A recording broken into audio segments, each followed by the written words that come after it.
હવે વડોદરાથી દ્રશ્યો મળી રહ્યા છે જ્યાં ભૂવા પડવાની સમસ્યાને લઈને લોકોમાં ભારોભાર રોષ જોવા મળે છે। કોટા મુંજ મહુડા રોડ ઉપર 26થી વધુ ભૂવા પડ્યા છે। એક રોડ ઉપર 26 કરતાં વધુ ભૂવા અને સમારકામની પણ ધીમી ગતિના કારણે લોકોને ભારે હાલાકી પડી રહી છે।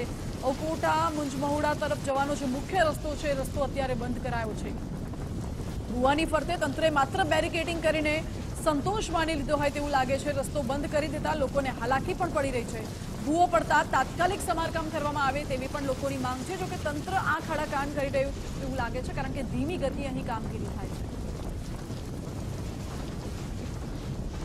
આ રોડ પર ઠેઠ બીપીસી સુધીના રોડ પર એટલા ભૂવા પડે છે ને પાણી ભરાયું છે। જમીન એટલી પોચી થઈ ગઈ છે, ભૂવા પડે છે પણ કોર્પોરેશન તાત્કાલિક કરતું જ નથી।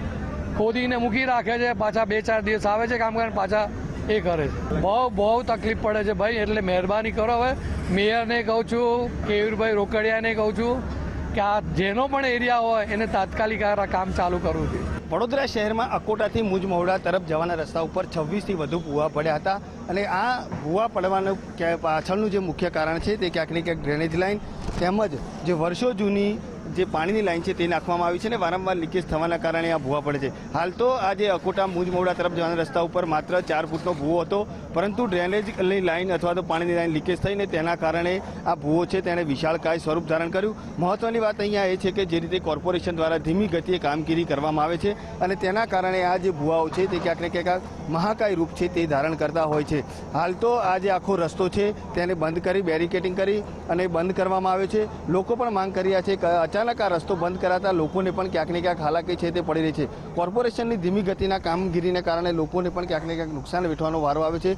અવારનવાર અહીંયાથી જે પસાર થતા જે રોજિંદા લોકો છે તેમને પણ ફરીને જવાનો વારો આવે છે। હાલ તો લોકો પણ માંગણી કરી રહ્યા છે કે જ્યારે ભૂવો પડે ત્યારે તાત્કાલિક ધોરણે આ જે સમારકામ છે તેની કામગીરી કરવી જોઈએ, જેથી કરીને નાગરિકોને હાલાકી ન થાય। પરંતુ કોર્પોરેશનનું જે બહેરું અને મોંઘું તંત્ર છે તે લોકોની સમસ્યાને ધ્યાને નથી લેતું અને આ જે ભૂવા છે તેને મોટું સ્વરૂપ ધારણ ન થાય ત્યાં સુધી કામગીરી હાથ નથી ધરતું।